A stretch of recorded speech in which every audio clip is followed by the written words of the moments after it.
शादी की पहली रात मेरे साथ बहुत गलत हुआ। ऐसी रात अल्लाह किसी को ना दिखाए। शोहर मुझसे हम बिस्तरी करते वक्त फोत हो गया। फिर मुझे सास ने मनहूस कहकर घर से निकाल दिया। मैं रोती हुई अपने मैके आ गई। कुछ दिनों बाद अचानक मैं बेहोश हुई तो पता चला कि मैं हामला हूँ। फिर मुझे अपने घर वालों ने भी बदकिरदार कहकर घर से निकाल दिया। फिर मैंने दिल में पत्थर रखकर ये फैसला किया कि अम्मा के मरने के बाद घर की सारी जिम्मेदारी मुझ पर आ गई थी, क्योंकि मैं उनकी एक ही बेटी थी। 12 साल की उम्र में मुझे अपने घर का सारा काम करना पड़ता था।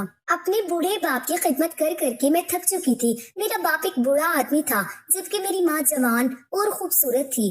बूढ़े शख्स से शादी करने के बाद भी अम्मा ने अब्बा की दिलो जान से खिदमत की थी। उन्होंने कभी भी अब्बा को ये एहसास ना दिलाया था कि आप बूढ़े हैं और मैं जवान। मैंने 12 साल की उम्र तक अम्मा को कभी भी इस बात की शिकायत करते हुए ना सुना था कि मेरी शादी एक बूढ़े शख्स से क्यों करवा दी गई है। मुझे ये तो मालूम नहीं था कि अम्मा की शादी किस मजबूरी के तहत एक बूढ़े शख्स से करवा दी गई, क्योंकि उस वक्त मैं बहुत ही छोटी थी जब मेरी माँ इस दुनिया से चल बसी और फिर अब्बा की सारी जिम्मेदारी मुझ पर आ गई। क्योंकि अम्मा के होते हुए मैंने कभी भी घर का कोई काम ना किया था, तो मुझे अंदाजा बिल्कुल भी नहीं था कि घर का काम किस तरह किया जाता है, खाना किस तरह बनाया जाता है। मुझसे जिस तरह हो पाता था मैं कर लेती थी, पर अब्बा को मेरा बना हुआ खाना बिल्कुल भी पसंद नहीं आता था। खाना खाते वक्त वो अक्सर मुझे डांटा करते थे कि किस तरह खाना बनाया है। कभी रोटी जली हुई होती तो कभी सालन में नमक या मिर्च कम या ज्यादा हो जाता था। मुझे बिल्कुल भी अंदाजा नहीं होता था कि किस चीज में कौन सी चीज कितनी डालनी चाहिए। इसीलिए हर रोज ही अब्बा से डांट सुनने को पड़ जाती थी, क्योंकि मेरी उस वक्त पढ़ाई की उम्र थी। काश मैं भी स्कूल जा पाती और मैं भी पढ़ पाती, क्योंकि मुझे पढ़ाई का बहुत ही ज्यादा शौक था। पर इतनी छोटी सी उम्र में मुझ पर इतनी ज्यादा जिम्मेदारियां आ गई थी कि मुझे स्कूल जाने का वक्त बिल्कुल भी ना मिल पाता था। जब मैं दरवाजे पे खड़ी स्कूल जाते हुए बच्चों को तकती रहती थी तो अब्बा कभी कभार देख लेते तो बहुत ज्यादा डांटते थे कि दरवाजे पर खड़ी तमाशा ही देखती रहती हो, इसीलिए तो तुम्हारा घर के कामों में दिल नहीं लगता और ना ही सीख पाती हो। अब्बा को जब मेरा कोई भी काम पसंद ना आया तो अब्बा ने एक बार फिर से शादी करने का फैसला किया, क्योंकि अब्बा काफी बूढ़े थे। उनको बहुत ही ज्यादा खिदमत की जरूरत थी जो मुझसे नहीं हो पाती थी। अब्बा का ये फैसला सुनने के बाद मैंने सुकून का सांस लिया कि चलो अब अब्बा की जिम्मेदारियां उसकी बीवी उठा लेगी, कुछ ना कुछ काम का बोझ मुझ पर से उतर जाएगा। पर ये मेरी गलत फहमी थी। अब्बा ने एक तलाकशुदा औरत से शादी कर ली, जिसके पहले से ही 2 बेटे थे जो वो अपने साथ लेकर आई थी। वो औरत काफी चालाक और तेज तबीयत रखने वाली थी। मैंने यही सोचा था कि इस औरत के आने के बाद वो सारा घर खुद ही संभाल लेगी, पर मेरी ये सोच गलत थी। उसने घर का काम करने से इनकार कर दिया था और सारे घर का काम मुझसे ही करवाती थी। अब्बा के साथ साथ अब 3 और लोगों की जिम्मेदारी मुझ पर आ गई थी। सारा दिन ही मैं काम करती, उन लोगों के कपड़े धोती, इस्त्री करती, घर की सफाई, खाना बनाना, इन सारे कामों से रात को जब फारिग होती तो मेरी सुतेली माँ मुझसे अपने पैर भी दबाती। अगर मैं कभी कभार उनको ये बोल देती कि मैं थक गई हूँ, मुझे काफी नींद आ रही है, तो डांटने लग जाती। अब सभी लोगों की खिदमत कर करके 4 साल गुजर गए और मैं 16 साल की हो गई। इन 4 सालों में मेरी सुतेली माँ ने एक दिन भी मुझसे प्यार से बात नहीं की थी और ना ही अब्बा ने मुझे शफकत भरी नजरों से देखा था, क्योंकि वो अपनी जवान बीवी को पाकर बहुत ही ज्यादा खुश थे। उनको अपनी बीवी के अलावा और कुछ भी नहीं दिखाई देता था। वो अपनी बीवी का दिल खुश करने के लिए कभी कभार उनके दोनों बेटों को घुमाने फिराने भी ले जाते थे और उन्हीं के लिए चीजें खरीद कर लाते थे, क्योंकि वो किसी भी सूरत अपनी बीवी को नाराज करना नहीं चाहते थे। वो ज्यादा से ज्यादा कोशिश करते थे कि उनकी बीवी का दिल खुश रहे। मेरी सुतेली माँ के दोनों बेटे मुझ पर इस तरह हुक्म चलाते जैसे मैं उनके आगे कोई नौकरानी हूँ। अपने ही घर में दूसरों को मुझ पर हुक्म चलाते देखकर मेरा दिल जलता रहता था और काफी दुख भी महसूस होता था कि अब्बा ये सब कुछ बैठे अपनी आंखों से देखते रहते थे। उनको मेरा एहसास तक ना होता था कि मैं भी उनकी औलाद हूँ। उनको कभी तो मेरी तरफ से बोलना चाहिए या फिर अपनी बीवी से ये कहना चाहिए कि अपने बेटों से कह दे कि वो मेरी बेटे पर इस तरह हुक्म ना चलाया करे। ये मेरी बेटी है, इस घर की कोई नौकरानी नहीं है जो इनके आगे इस तरह गुलामी देती फिरे। क्योंकि मेरी माँ के बेटे तो पानी का गिलास तक खुद ना पीते थे, वो भी मुझसे मांगा करते थे। अगर कभी उनके काम में जरा सी भी देर हो जाती थी तो मेरी माँ उसी वक्त मेरे अब्बा से शिकायत लगाकर अब्बा से डांट पड़वा देती थी और अब्बा की डांट से मुझे बहुत ज्यादा डर लगता था। 12 साल की उम्र में मैंने बावर्ची खाना संभाल लिया था और 16 साल की उम्र तक मैंने हर चीज बनाना सीख ली थी। मुझे बहुत ही अच्छे अच्छे खाने बनाने आते थे। कुदरती तौर पर मेरे हाथ का जायका भी बहुत ही लजीज था। अगर मैं कोई चीज सादा तरीके से भी बना लेती तो फिर भी बहुत ही मजेदार किस्म की बनती थी। ایک دن میری अम्मा की एक दूर की सहेली उनसे मिलने आई थी, जिसके लिए अम्मा ने मुझे खास तौर पर अच्छा खाना बनाने के लिए बोला था। मैंने अम्मा के कहने पर हर वो चीज बनाई थी जो जो अम्मा ने मुझे बोली थी। अम्मा की सहेली जब हमारे घर आई तो मैंने उनके सामने खाना जाकर पेश किया। उन्होंने मेरे हाथ का बना हुआ खाना खाकर खाने की बहुत ही ज्यादा तारीफें की थी और मेरी अम्मा से पूछने लगी कि जिस लड़की ने ये खाना बनाया है ये लड़की कौन है। तो अम्मा ने उनको कहा कि ये मेरे शोहर की पहली बेटी शुमाइला है। फिर तो उस औरत ने बड़ी ही गौर से मेरी तरफ देखा, फिर मुझसे हालचाल पूछने लगी। मैंने भी उनसे उनकी तबीयत के मुतालिक पूछा तो उन्होंने मेरे सर पर हाथ फेरते हुए मेरी माँ को कहा कि बड़ी ही प्यारी बच्ची है, क्योंकि मैंने कुदरती तौर पर बहुत ही अच्छा रंगो रूप पाया था, इसीलिए मैं उस औरत को देखते ही पसंद आ गई। उस औरत ने अम्मा से अपने बेटे के लिए मेरा रिश्ता मांग लिया। उस औरत ने अम्मा से कहा कि मुझे भी ऐसी ही लड़की की तलाश थी जो खूबसूरत भी हो और घरदारी भी अच्छी तरह से जानती हो। उसकी तो माँ भी नहीं है और ना ही कोई बहन है। मैं भी यही चाहती थी कि मुझे कोई ऐसी लड़की मिल जाए जिसका मैके से शादी के बाद कोई भी ताल्लुक ना रहे। मुझे इस बात पर यकीन था कि मेरी उम्र बहुत छोटी है, इसीलिए अम्मा इस औरत को फिलहाल मेरा रिश्ता देने से इनकार कर देंगी, क्योंकि वो औरत अपने बेटे की जल्द अज जल्द शादी करवाना चाहती थी। ये बात भी उस औरत के मुंह से कहते हुए मैंने खुद सुनी थी, और फिर मेरी उम्र तो सिर्फ 16 साल है, इसलिए यकीनन अम्मा उस औरत को मेरा रिश्ता देने से इनकार कर देंगी। लेकिन आसमान तो मेरे सर पर तब फटा जब अम्मा ने उस औरत से मेरे बदले 2 लाख रुपए मांगे और 1 हफ्ते के अंदर अंदर मेरी शादी करने के लिए बोला। वो औरत तो खुशी खुशी 2 लाख देने के लिए राजी हो गई। वो अम्मा से कहने लगी कि अब ये रिश्ता पक्का ही समझो, अब शादी वाले दिन आऊंगी और तुम्हारे 2 लाख रुपए भी ले आऊंगी। वो औरत ये खुशखबरी अपने घर वालों को सुनाने के लिए जल्दी जल्दी से अपने घर चली गई। उस औरत के जाते ही मैंने अम्मा को साफ साफ इनकार कर दिया कि मैं कभी भी ये शादी नहीं कर सकती। आप होती कौन है मेरी जिंदगी का फैसला करने वाली? तो अम्मा ने मुझे थप्पड़ मारते हुए कहा कि कितनी बेशर्म लड़की हो, किस तरह शादी से इनकार कर रही हो। अगर यहाँ शादी नहीं करनी तो जरूर तुम्हारा किसी के साथ चक्कर होगा, इसीलिए तुम मना कर रही हो। बताओ कौन है वो जिससे तुम शादी करना चाहती हो? मैंने अम्मा से कसम खाते हुए कहा, मेरा किसी के साथ कोई चक्कर नहीं है। आप मेरी उम्र देखें फिर मुझसे ये बात करें। तो अम्मा ने कहा, जहाँ मैं कह रही हूँ वहीं पर चुपचाप शादी कर लो और कोई भी जरूरत नहीं है अपने बाप से इस बारे में बात करने की। अम्मा ने पहले ही मुझे अब्बा से इस बारे में बात करने से रोक दिया, पर मैं तो अब्बा से इस बारे में बात करना ही नहीं चाहती थी, क्योंकि मुझे मालूम था कि अब्बा मेरी बात कभी भी नहीं मानेंगे, वो अम्मा की ही बात मानेंगे। पहले कौन सा वो कभी मेरे हक में बोले थे। जैसे ही मेरी शादी का दिन करीब आता जा रहा था मैं बहुत ज्यादा डर रही थी, क्योंकि मुझे शादी के बारे में कुछ भी मालूम नहीं था। मैं तो अपने घर से कभी बाहर तक नहीं गई थी, मुझे बाहर की दुनिया के माहौल का कुछ पता नहीं था। मैंने कभी अपने रिश्तेदार नहीं देखे थे, तो पराये लोगों में जिंदगी गुजारना तो और भी मुश्किल होगा। ये सोच सोचकर मैं बहुत ज्यादा डरती थी कि आखिर वो शादी वाला दिन भी आ गया, जब अम्मा मेरे पास लाल कलर का जोड़ा लेकर आई और मुझे तैयार करने लगी। तैयार करने के बाद अम्मा मुझे बाहर हॉल में ले गई, जहाँ पर पहले से ही कुछ लोग मौजूद थे। मेरी शादी में सिर्फ चंद लोग ही आए थे, जो कि शायद उनके करीबी रिश्तेदार थे। बहुत ही सादगी के साथ मेरा निकाह हो गया और मैं रुखसत होकर अपने ससुराल चली गई। मेरी सास ने मुझे एक कमरे में जाकर बिठाया, जहाँ पर बहुत ही खूबसूरत फूलों की सेज सजी हुई थी। मैंने जिंदगी में पहली बार इतना खूबसूरत कमरा देखा था, क्योंकि हम तो बहुत ही गरीब लोग थे। हमारे पास तो पुराना सा कच्चा घर था। उस कमरे में एक बहुत ही खूबसूरत बड़ा बेड पड़ा हुआ था, जिस पर बहुत खूबसूरत फूल सजे हुए थे, जिसे देखकर मैं बहुत ज्यादा खुश हो रही थी। उस कमरे में एक बड़े से ड्रेसिंग टेबल के सामने खड़ी होकर मैं शीशे में खुद को देखे चली जा रही थी। मैंने जिंदगी में आज पहली बार इतना मेकअप किया था, जिसमें मैं खुद को बहुत ही हसीन लग रही थी। प्यारी तो मैं पहले भी बहुत ज्यादा थी। अच्छा रंगो रूप था, कद काठ भी अच्छा था, लंबे बाल थे, पर मेकअप ने तो और भी 4 चांद लगा दिए थे। आईने में खुद को देखने के बाद मैं उस सोफे पर आकर बैठी, जो बहुत ही नरम था। मुझे वहां पर बैठने में बहुत मजा आ रहा था। मैंने जिंदगी में पहली बार इतना बड़ा और नरम सोफा देखा था। उस कमरे की हर चीज बहुत महंगी और खूबसूरत लग रही थी। मुझे ये सब कुछ देखने से अंदाजा हो रहा था कि जहाँ पर मैं शादी करके आई हूँ ये लोग काफी अमीर लग रहे हैं। मैं दिल ही दिल में सोच रही थी कि शायद अल्लाह पाक ने मेरी किस्मत में अब दुख लिखने बंद कर दिए हैं और अब खुशियाँ ही खुशियाँ आनी है। मैं अपनी आने वाली जिंदगी के बारे में सोच सोच कर बहुत खुश हो रही थी, जब दरवाजा खुलने की आवाज आई और एक खूबसूरत और नौजवान से लड़के ने अंदर आते ही कुंडी लगा दी, जो कि मेरा शोहर था। वो आकर मेरे पास बेड पर बैठ गया। उसने मुझे देखकर माशाल्लाह कहते हुए मेरी खूबसूरती की तारीफ करना शुरू कर दी। जो मुझे बहुत ही अच्छी लग रही थी। उसने अपनी जेब से एक डब्बी निकालकर उसमें से एक सोने की अंगूठी निकालकर मेरे हाथ में पहनाई और मुझे कहने लगे कि ये आपकी मुंह दिखाई का तोहफा है। जिंदगी में पहली बार मुझे किसी ने तोहफा दिया था, जिसे देखकर मैं बहुत खुश हो रही थी। उस अजनबी से इंसान में इतनी अपनायत थी और इतना प्यार था कि मुझे कभी जिंदगी में अपने खून के रिश्तों से भी इतना प्यार ना मिला था। जिस शादी से मैं चंद दिन पहले ना खुश थी, अब उसी शादी से मैं बहुत ही ज्यादा खुश होने लगी थी। प्यार भरी बातों में किस तरह सारी रात गुजर गई पता ही ना चला। जब अगली सुबह को मेरे शोहर ने एक गुलाब का फूल मेरे गाल पर रखते हुए मुझे जगाया तो मेरी आंख खुली। आज जिंदगी में पहली बार मैं इतनी देर से उठी थी, क्योंकि अपने घर में तो फजर की अजानों के साथ उठने की मुझे आदत थी।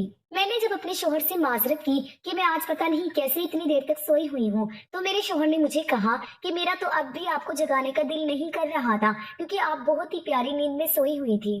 पर मजबूरी थी, अम्मा नीचे नाश्ते पर बुला रही हैं, इसलिए मुझे आपको जगाना पड़ा। मैंने अपने शोहर को कहा कि आज ही मेरी जिंदगी की पहली रात थी जिसमें मैं इतनी सुकून की नींद सोई हूँ, वरना मैं कभी भी बेफिक्र होकर इतनी सुकून की नींद नहीं सोई। मेरे शोहर ने उस वक्त मुझसे वादा किया कि आपकी आने वाली हर सुबह आपको सुकून ही बख्शेगी। ये मेरा आपके साथ वादा है। मैं आपकी जिंदगी में इतनी खुशियां भर दूंगा कि आपको कभी भी अपना माजी याद नहीं आएगा। इतने प्यार करने वाले शोहर को पाकर मैं बहुत ज्यादा खुश थी। मैं अल्लाह पाक का लाख लाख शुक्र अदा करती थी कि उन्होंने मुझे चंद साल दुख देकर सारी जिंदगी के लिए खुशियां बख्श दी थी। जल्दी जल्दी में तैयार होकर मैं और मेरा शोहर साथ ही बाहर हॉल में चले गए, जहाँ पर सब लोग हमारा नाश्ते की मेज पर इंतजार कर रहे थे। मेरे ससुराल में मेरे सास ससुर और मेरे दो छोटे देवर थे, जो उस वक्त उसी मेज पर मौजूद थे। मेरी सास ने अपने पर्स से पैसे निकालकर उसी वक्त हम मियाँ बीवी का सदका उतारा और नौकरानी के हाथ में थमा दिया। मैं ये देखकर काफी हैरान हो रही थी कि इंसान की जिंदगी में इतना बड़ा बदलाव इतनी जल्दी कैसे आ सकता है, कि जिन पैसों के लिए मैं तरसती रहती थी, मुझे अपनी जरूरत के लिए अम्मा 50 रुपए तक ना देती थी, आज हजारों के नोट मुझ पर वारे जा रहे थे।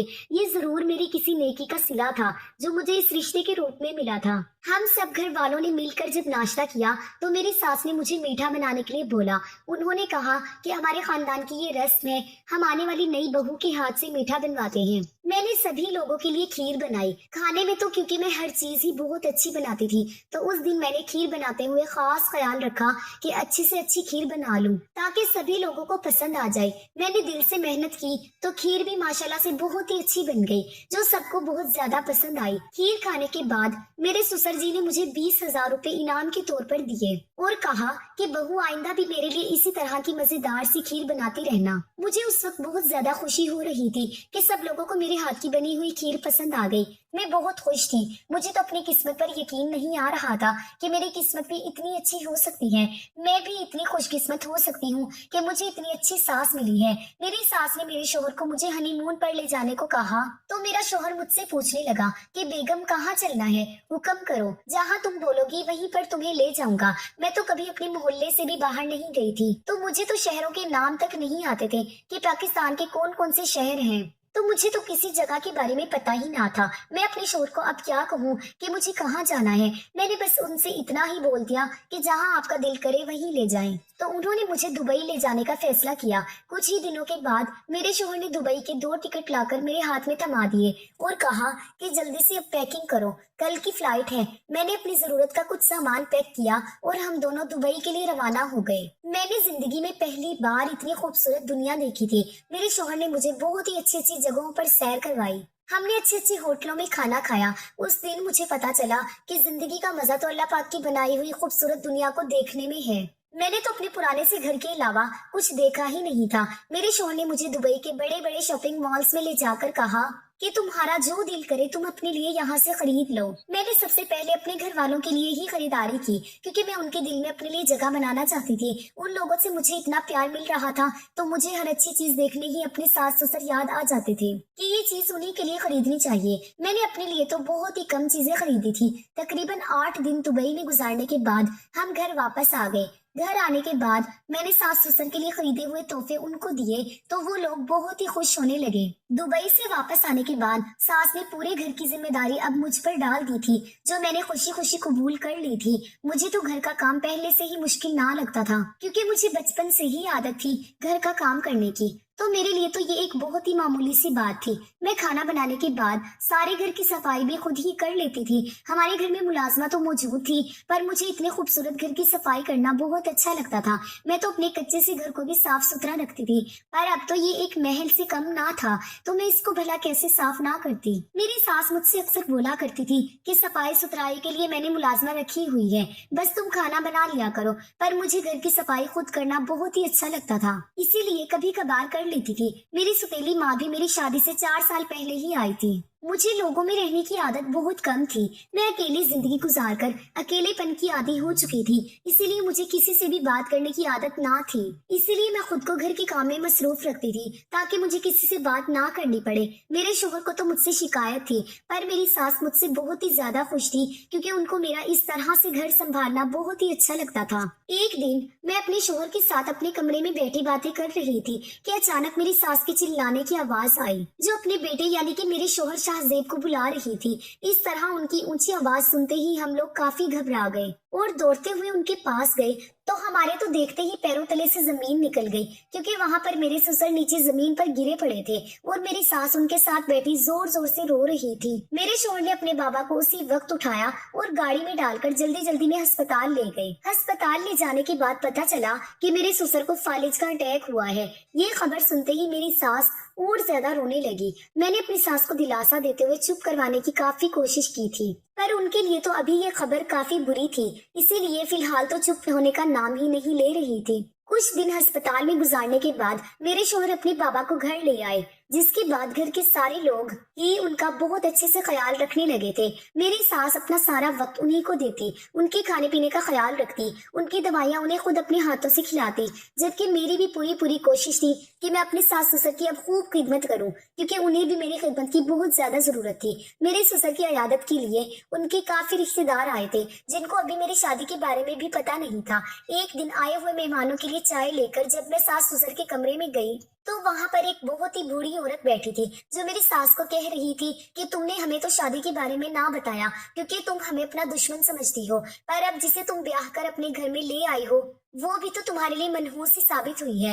आते ही उसकी मनहूसियत घर में छा गई और तुम्हारे शोहर को फालिज का अटैक हो गया। मेरी सास ने उस वक्त उस औरत को ये कहकर चुप करवा दिया कि जिसकी किस्मत में जो लिखा होता है उसके साथ वही होता है, किसी के आने या जाने से कुछ नहीं होता। हम अपनी किस्मत का किसी और को कसूरवार क्यों ठहराएं। मेरी सास ने उस औरत को बोला कि मेरी बहू तो बहुत ही अच्छी लड़की है, उसने आते ही घर को बहुत अच्छे तरीके से संभाल लिया है। मुझे तो अब अपनी बेटी की कमी भी महसूस नहीं होती।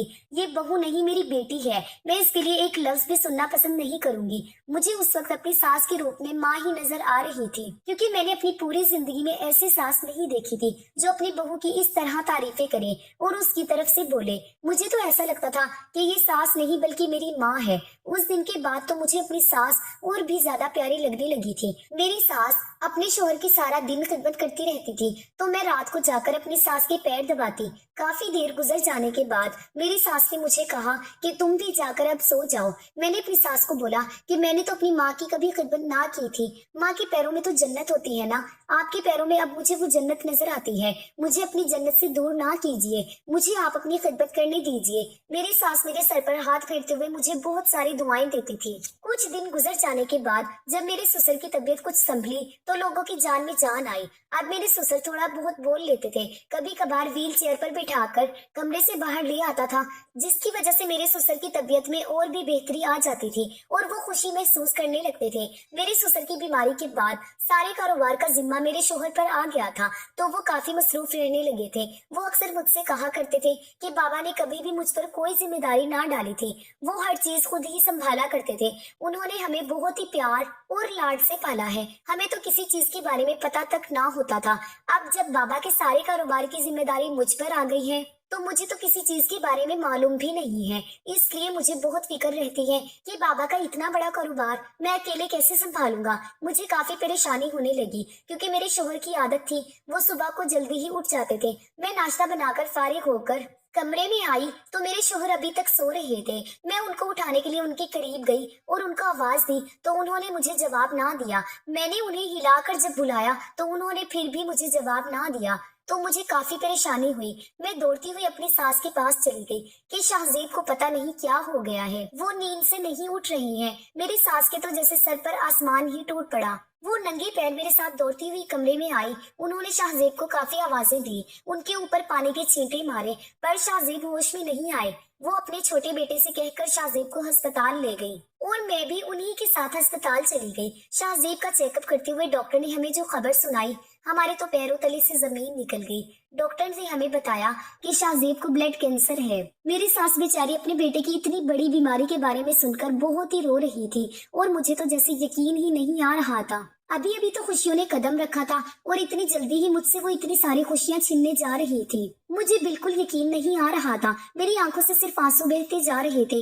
जब मेरी सास मेरे पास आई और मुझे हाथ से पकड़कर उस कमरे से मुझे बाहर किया जिस कमरे में शाहजेब दाखिल था, मेरी सास मुझे मनहूस कहकर कहने लगी कि तुम्हारी मनहूसियत वाकई मेरे घर की खुशियां खा गई। निकल जाओ मेरी जिंदगी से, मेरे बेटे की जिंदगी में वापस आने के बारे में सोचना भी मत। मैंने अपनी सास की मिन्नतें करते हुए बोला कि इसमें मेरा क्या कसूर है, पर मेरी सास मेरी एक भी बात सुनने के लिए तैयार नहीं थी। उन्होंने अपने दोनों बेटों से कहकर मुझे अस्पताल से उसी वक्त धक्के देकर बाहर निकाल दिया। ये तक न सोचा कि शाहजेब की बीमारी का जितना दुख उन्हें हुआ है उससे कहीं ज्यादा मुझे हुआ है। मैं रोती हुई अपने मैके चली गई तो मेरी सुतीली माँ मुझे देखकर ही परेशान होने लगी और कहने लगी कि क्यों आई हो, तुम्हारे सास ने तो मुझे कहा था कि आप कभी भी मैके नहीं आओगी, तो फिर यहाँ आने की क्या वजह है। मेरी सुतीली माँ मुझसे कहने लगी कि अगर थोड़ी देर के लिए आई हो तो ठीक है, अगर रहने के लिए आई हो तो अभी यहाँ से चली जाओ, क्योंकि तुम्हारी हालत और तुम्हारी शक्ल बता रही है कि तुम्हें उस घर से निकाला गया है। मैं तुम्हें यहाँ रखने के लिए तैयार नहीं हूँ,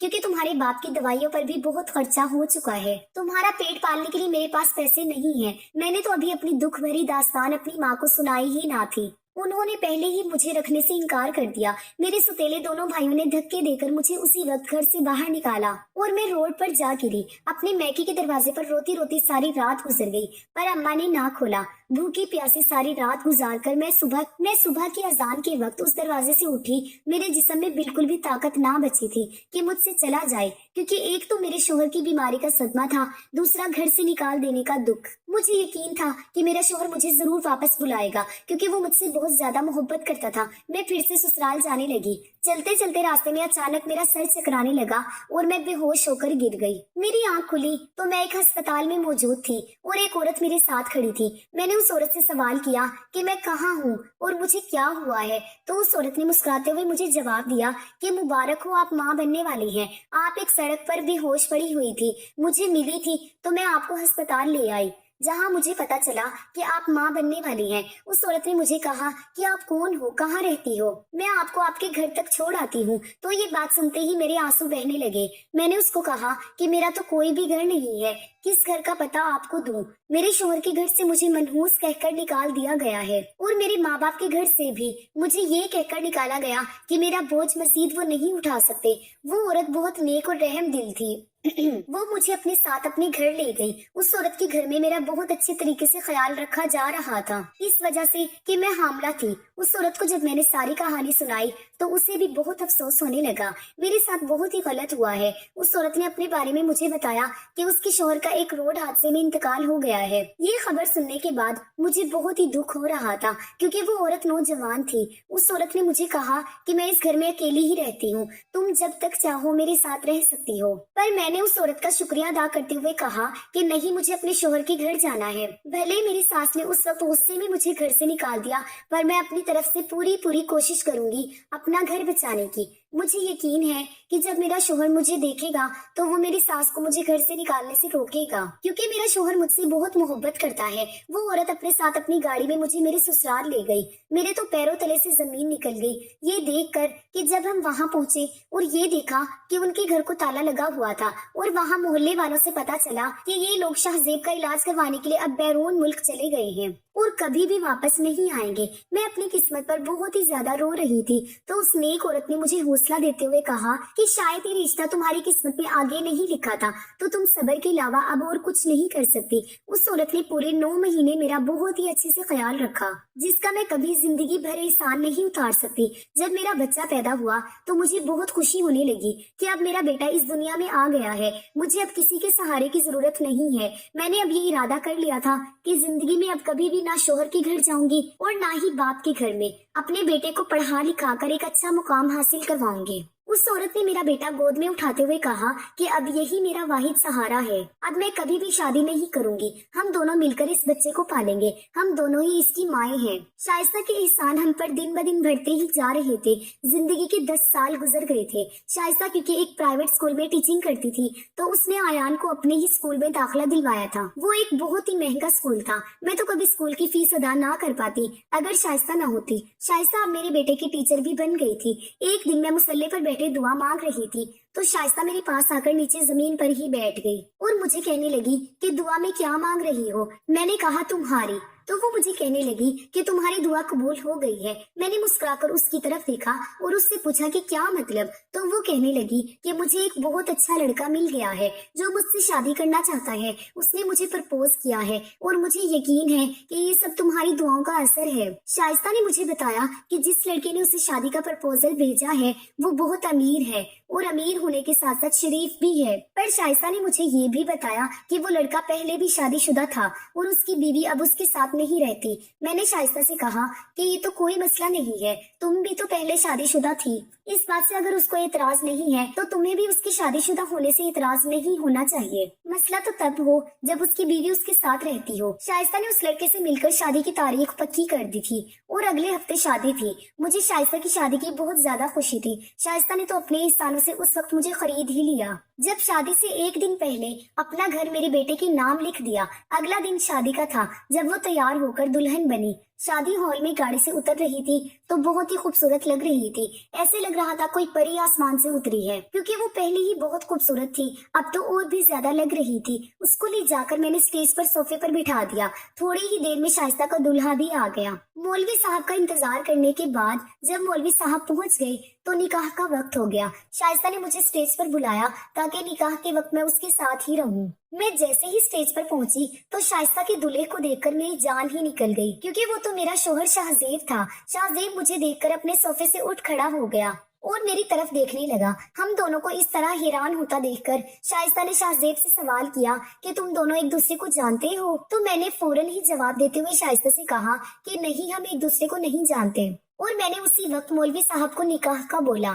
مجھے شائستہ سے جھوٹ بولنا پڑا کیونکہ میں اس کے احسانوں تلے دبی ہوئی تھی۔ شاہزیب بھی اب اپنی زندگی ایک بار پھر سے شروع کرنے جا رہا تھا، اس لیے میں ان دونوں کے بیچ میں نہیں آنا چاہتی تھی۔ شادی کے بعد شائستہ رخصت ہو کر اپنے شوہر کے ساتھ سسرال چلی گئی اور میں شائستہ کے گھر میں اکیلے اپنی قسمت پر زاروں قطار رونے لگی۔ شائستہ شادی کے ایک ہفتے بعد مجھ سے ملنے آئی۔ میں کچن میں ان کے لیے کھانا بنا رہی تھی اور شائستہ اپنے روم میں چلی گئی۔ تب شاہزیب میرے پاس آیا اور اس نے مجھے بتایا کہ اس نے مجھے بہت تلاش کرنے کی کوشش کی پر میں اسے نہ ملی۔ اس نے مجھے کہا کہ جب وہ علاج کے لیے لندن گیا تو وہاں پر اسے پتا چلا کہ اس کی رپورٹس کسی کے ساتھ ایکسچینج ہو گئی تھی اور اس کو وہ یہ بیماری نہ تھی۔ یہ خبر سننے کے بعد مجھے کافی خوشی ہوئی۔ میں نے اس کو کہا کہ شاید ہم دونوں کا ساتھ تھوڑا سا ہی تھا، اسی لیے ہم دونوں دوسرے سے دور ہیں، اسی لیے ہم دونوں ایک دوسرے سے دور ہو گئے۔ ایک شہر میں رہتے ہوئے بھی آپ مجھے نہ ڈھونڈ پائے کیونکہ اسی گھر میں آپ نے شائستہ کو لیا۔ شاہزیب نے مجھے کہا کہ وہ میرے بغیر نہیں رہ سکتا، وہ شائستہ سے اس بارے میں بات کرے گا